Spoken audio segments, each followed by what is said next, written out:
Deputy speaker Sadia دانش، وزیر خزانہ engineer محمد اسماعیل اور جمیل احمد کا مشترکہ پریس کانفرنس سے خطاب کرتے ہوئے کہا ہے کہ حق کے ملکیت اور حق کے حاکمیت پیپلز پارٹی کا نعرہ تھا۔ گلگت بلتستان کو صوبہ بنانا پیپلز پارٹی کی منزل ہے۔ صوبے کا خواب بھی جلد پورا ہوگا۔ اسلامی تحریک اور وحدت المسلمین لینڈ ریفارمز بل پر سیاست کر کے عوام کو گمراہ کرنے کی کوشش کر رہے ہیں۔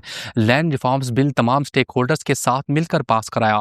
متحدہ اپوزیشن ہمارے ساتھ اندر سے ملی ہوئی ہے۔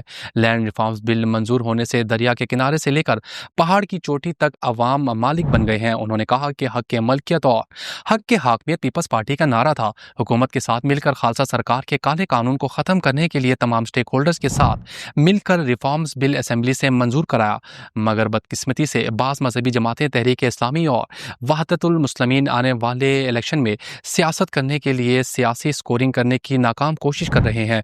اندر سے دونوں جماعتیں لینڈ ریفارمز بل منظور کرانے تک حکومت کے ساتھ ملی ہوئی تھی، اب عوام کو گمراہ کرنے کے لیے ناکام کوشش کر رہے ہیں۔ انہوں نے کہا کہ اصل بات یہ ہے کہ لینڈ ریفارمز بل بنانے سے اسمبلی سے پاس کرانے تک مسلم لیگ نون، جے یو آئی، اسلامی تحریک، تحریک انصاف سمیت دیگر اسٹیک ہولڈرز نے پیپلز پارٹی کا ساتھ دیا ہے۔ اب باہر آ کر عوام کو کہتے ہیں کہ بل کو مسترد کر دیا ہے۔ مسلم لیگ نون کے تینوں ممبران نے ووٹ کیا۔ حفیظ الرحمان اسمبلی سے باہر ہیں، لینڈ ریفارمز بل کو مسترد کرتے ہیں۔ اسلامی تحریک کے ایوب وزیری نے بل کی حمایت کی، مگر ان کی جماعت کے دیگر لوگ بل مسترد کرنے کی افواہیں پھیلا رہے ہیں۔ باہر بیٹھ کر بل کی مخالفت کرنے سے کوئی فرق نہیں پڑتا۔ لینڈ ریفارمز بل منظور ہونے کے بعد دریا کے کنارے سے لے کر پہاڑ کی چوٹی تک ساری زمین اب عوام کی ملکیت بن چکی ہے۔